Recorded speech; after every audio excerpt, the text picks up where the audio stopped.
Hello everybody, how we doing? Come on in. My name is Troy. As you can see, I have a name tag now. I've changed outfits. I wanted to do another little story. This is a story about how I used to be addicted to cigarettes and vaping, and I essentially, not like intentionally, but I went on this big mushroom trip and it made me just quit cold turkey, and I stopped nicotine altogether. And this is the story of that. I was smoking for 6 years up until this point. Let's see here, actually. I'd probably started smoking cigarettes when I was 17. So 17, 18, 19, 20. Okay, 4 years. So I've been smoking 4 years, nicotine daily, all the time, basically. And I just quit cold turkey off of this. So if you could please give a like and subscribe so that this could hopefully get out to as many people as possible. And maybe one of you can connect with this story. But without further ado, let's get into it. All right, so I got some bullet points here on kind of some of the foundation of how the story went. So let's start at the beginning on how I even began smoking cigarettes. Because this is something that as a kid growing up, I was told always to stay away from, never try it, don't do anything like that, or just like, I think they said something like a cigarette would take like 7 days of your lifespan away. So like a pack starts like adding up and all this. So they would give us all of this tips and stuff. And I took it all to heart. I definitely didn't want to smoke cigarettes at all. At the time, I used to be a stoner, so I would definitely smoke. I would smoke weed, and I'd probably do that like once a day, maybe once every other day. Like, so that's kind of a lot for a 17-year-old, but I definitely wasn't like just smoking fat at the time. Now later I was smoking weed fat, but that's a whole nother thing. What had happened is I finally got caught by my parents, and my parents are very strict against drugs or anything like that. Understandably, I don't know, as a 17-year-old, like if a parent can really condone drugs, you know what I mean? So they kind of have to take this stance. But my parents were very against weed particularly. They grew up in the DARE era. So like they'd been told all this time, like weed will just put you right onto heroin. And fun fact, my dad actually like thought my life was over the day he caught me smoking weed. He thought that I was gonna be a heroin junkie in 5 years' time, and there was no way that he could even do anything to turn it around. Even rehab was like a stretch. Like he just took it as an L. Like he just thought, dang, my son's gonna be a junkie, which was a little weird. But anyway, he doesn't think that anymore. Luckily, times have changed. We've grown older now, but at the time, that's kind of where the headspace was around weed. Weed was the big counterculture at the time too. It's just now starting to get legalized as medicine, or like recreational is definitely not legal yet. This is when we had medical just passed in Arizona, and we were one of the first states. We're like one of the like top 15 states to get it. So most of the US has not legalized weed yet. My dad starts freaking out, and his only solution is to drug test me as a kid. I would say you shouldn't really ever drug test your kids. I was pretty good at not doing anything worse, but I had a lot of friends who they were on something like weed, like they would smoke weed in high school, and their parents would drug test them for weed, and then they would just do harder drugs. Like they would just go on to do coke or stuff like this that would be out of your system real quick, because weed's in your system for like 30 days. So I saw a lot of kids actually like get worse after their parents drug tested them. I didn't want to do that. I didn't want to fall down the stereotypical rabbit hole. I was also avoiding those substances like the plague. So the only thing really was cigarettes. Like I hadn't even really considered cigarettes even as a possible like a narcotic or something like that, because I didn't like ever knew what it felt like, right? So I thought people were just inhaling stuff that gives you cancer for no reason, honestly.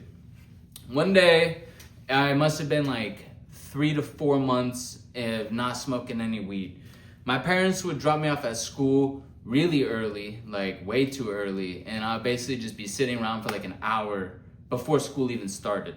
So it'd be like at the beginning. So my dad would drop me off, or my mom would drop me off, and I would instantly go find trouble friends, and we would just leave the school and go get into trouble for like an hour before school, and then we'd come in and do our schoolwork and all that. One of these friends, we're just going to hang out, and he offered me a cigarette, and I was kind of like, how did this kid even get a pack of cigarettes? But he did, and he offered it to me. Now, I would have never ever done it if I wasn't like being drug tested and also kind of lashing out like I'm just like some teenager that's like pissed off at the world, normal teenage stuff.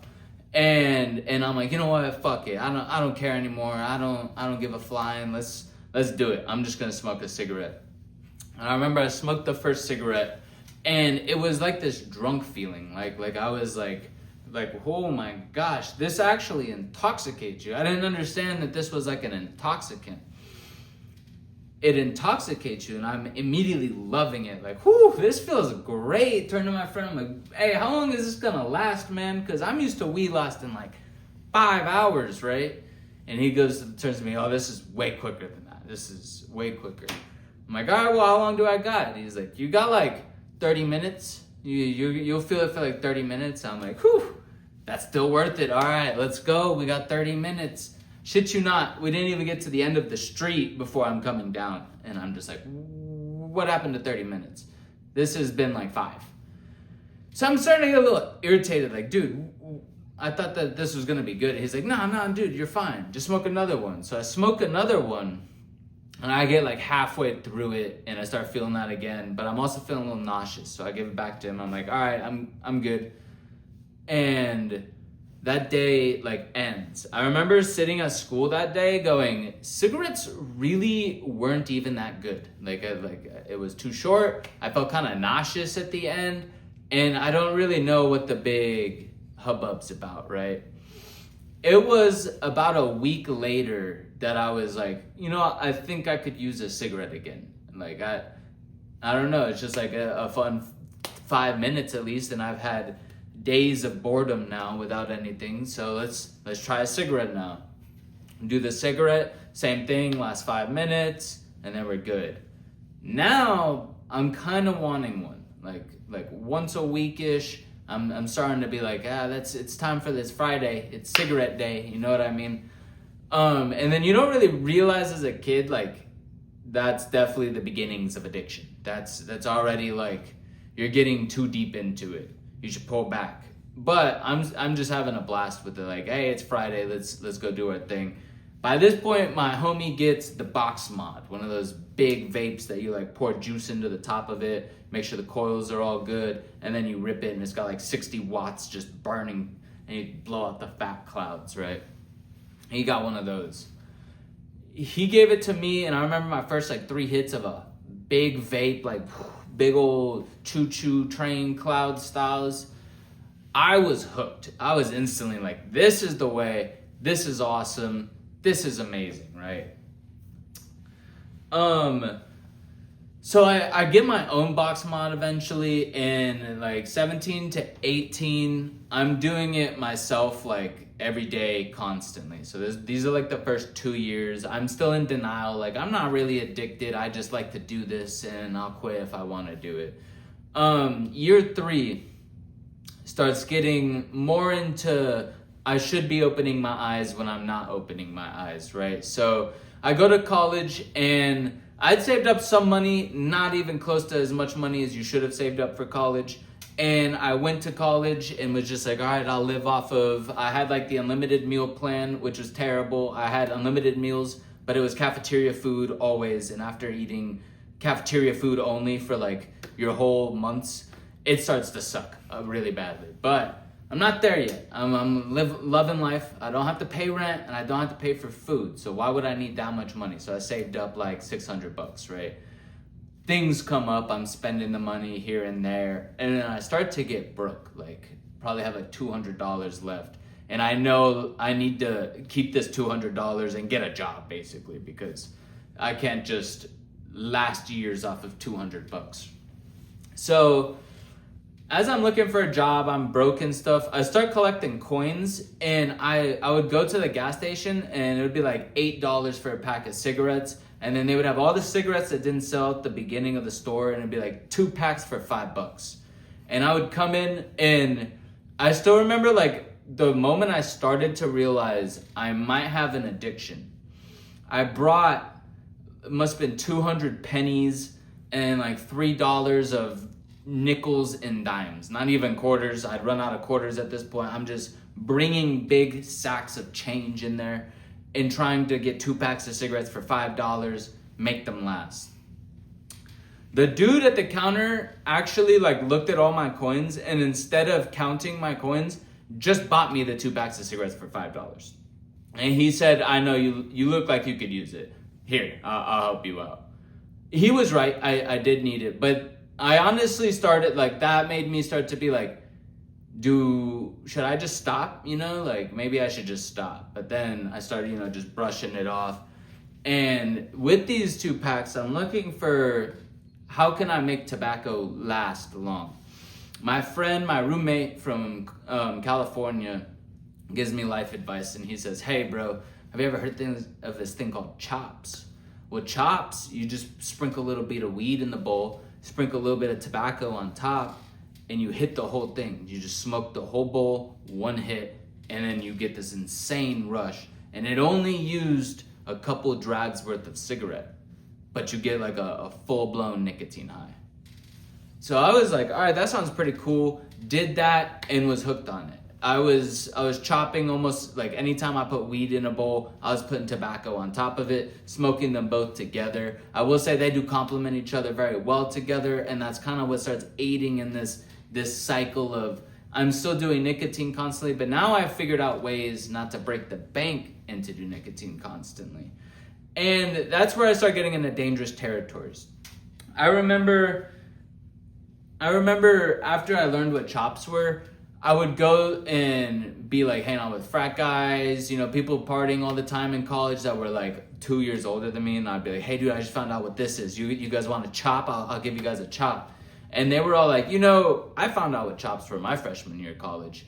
And then after a year or two, you start to hack up this black stuff and you stop wanting to chop. I'm saying that, you're just weak lungs. You guys don't understand this lifestyle, right? They were completely right. I was chopping for, I want to say like a year, maybe a year and a half, and I started just coughing up black shit. Like, I would just start coughing, and then all of a sudden just spit, and it would be like a black loogie just on the sidewalk. And that was alarming. That's when I started to be like, okay, I don't know what my lungs look like if that's what's coming out of them. And I don't want to know what they look like. So maybe I should start quitting. I say all of this whole story, because I believe in order for this medicine and stuff to really work and to rid you of some of this stuff, you and your like deep down underneath you, where you can't hide from yourself anymore, you have to want it. And this is what is building. Deep down, every time I hack a black loogie up, I don't like that, and I want to quit, and I know that that's bad for my health. And then there's like normal me that just shoves that down and just keeps that. Don't pipe up about that. We're doing all right. We're living, okay? Let's not disrupt the ecosystem, that kind of style, right? So I'm doing that, and when you take a trip, it really just brings all of that stuff you shoved down right up to the top, and you have to confront it. So this is like building underneath me that I want to quit. And like a typical addict, I'm just not even listening to that, and I'm just shoving it down. If you don't want to quit, like you actually like tobacco and the things that it brings you in life, I don't know if this would work for you. Like, I feel like you deep down have to not like it, but your body likes it type of style. Another thing is my friend would lose his Juul, and he would start freaking out. I mean, just freaking out that his Juul's gone. Start cussing, punching shit. This was the calmest dude I ever knew. Like, I have an anger problem a little bit at this stage, and I've worked on it a lot with a lot of things, but at this stage of my life, I have an anger problem. This guy was like the model of how to control your emotions. The second he lost sight of his Juul, it was over and all emotions were out the window. And he couldn't get out of it. Like, we would be like, dude, maybe you should just quit, because this is starting to get to a point that's scary. And he would just be like, I can't. So I would low key underneath while I'm like telling them like, just quit, bro. This is bad for you. Look at you. Deep down underneath with me, I relate to him. I know the feeling of as soon as it's gone, I need to hold it together or people are going to think that I'm a psychopath because I'm just freaking out underneath. But I need to get a new one and I need to find sight of one or this is just going to keep spiraling type of situation. So that also really propelled me to be like, bro, you're losing grasps of this. You need to get out while you still can before it's like 15 years down the line. So I had done that, and basically I went on a journey, and I had probably taken like 7 to 9 grams of some fun mushrooms.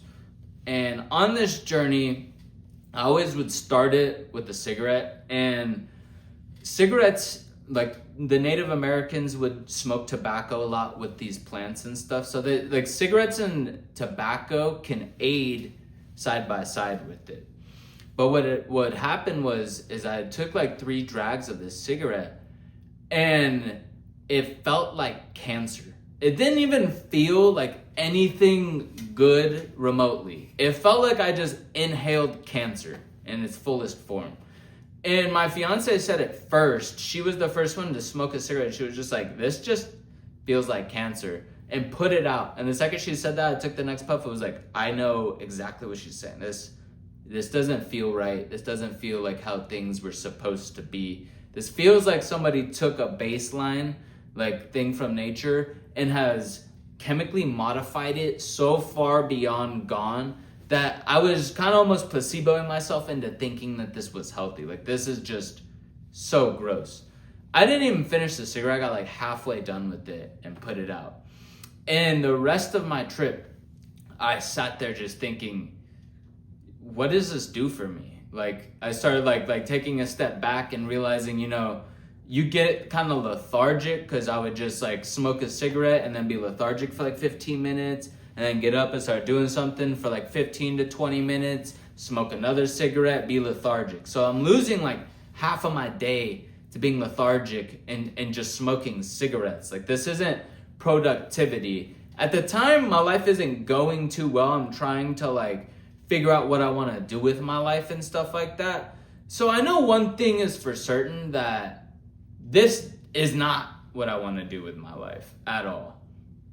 So I basically make the decision right there, hey, this is going to suck for 2 weeks, but let's just quit cold turkey and stop smoking nicotine altogether. During me quitting this, basically, and this is the way that I did it, this shrooms trip is not going to make you just stop. You don't just wake up and you're like, oh, I'm done, I'm cured, I never want to do it ever again. No, the next day I still woke up and I wanted to smoke a cigarette. I just knew from how much shrooms had scared the shit out of me that I'd still rather not do the cigarette, if that makes sense. Like, I knew it still stayed with me that, let's quit this and let's keep this fight going. But I needed a plan. I definitely couldn't just sit there and not smoke. So the plan that I came up with was, you know what? I'm going to take an L on my bank account, and I'm just going to buy a shit ton of weed. And with all of this weed, I'm going to roll a shit ton of joints and basically stuff cigarette packs full of joints. And anytime I want to smoke a cigarette, I'm going to take a joint out and smoke the joint instead. And what would happen was the joint would get me so high that I would forget about my nicotine and that I even really wanted nicotine, because I would just get really high. But it would also cure that like smoking fixation that you like get because I'm smoking so much. I know that you don't want to smoke weed as often as cigarettes, but this is a temporary solution because it's a lot easier to quit weed than it is to quit cigarettes. So I'm just basically stoned 24/7 for like 3 weeks. And anytime I would smoke it, I'd forget I wanted a cigarette. And anytime that inclination came back, I would just smoke another joint. And I would just keep piling on and basically try to distract as much as I could. Eventually, you stop thinking about it. I swear, even though I'm still smoking as often as I was smoking with tobacco, I stopped thinking about smoking nicotine particularly. Like, I started to be like, okay, it's time for my joint. You also start to not get as high from weed because you're just smoking weed so constantly. That's the second thing that kind of makes you taper off the weed just organically, in my opinion. Some people just keep going that way and they'll just smoke weed like it's nicotine. I still argue that's probably better for you, but it's not good for your lungs to just smoke. So I would do that, and then if I'm not really getting stoned, instead of going to like wax or something, I would just smoke less and take like tolerance breaks, and then like smoke at the end of the day, only at the beginning and the end of the day type of situations, and regulate my use that way. So I basically had quit it altogether by supplementing it with marijuana. If you don't want to do marijuana, this is not going to help you, because I don't know how to do it other than that. If you're not willing to smoke weed to replace it, then it's going to be a lot more challenging mentally for you, because I don't know how to quit the smoking fixation. I only know how to dial it down. But yeah, that's basically my story. Please let me know if you relate anyway, or maybe if you're trying to look for ways to quit yourself. I know that there's a bunch of hotlines and stuff like that I'm sure you could find online. I didn't use any of that, but I would say try everything until you find something that works. That's the moral of the story. Thank you guys very much for tuning in. I just wanted to get that off my chest and tell you all about the time that mushrooms really did help me, and I owe a lot to them. So thank you very much and have a good one. Love you.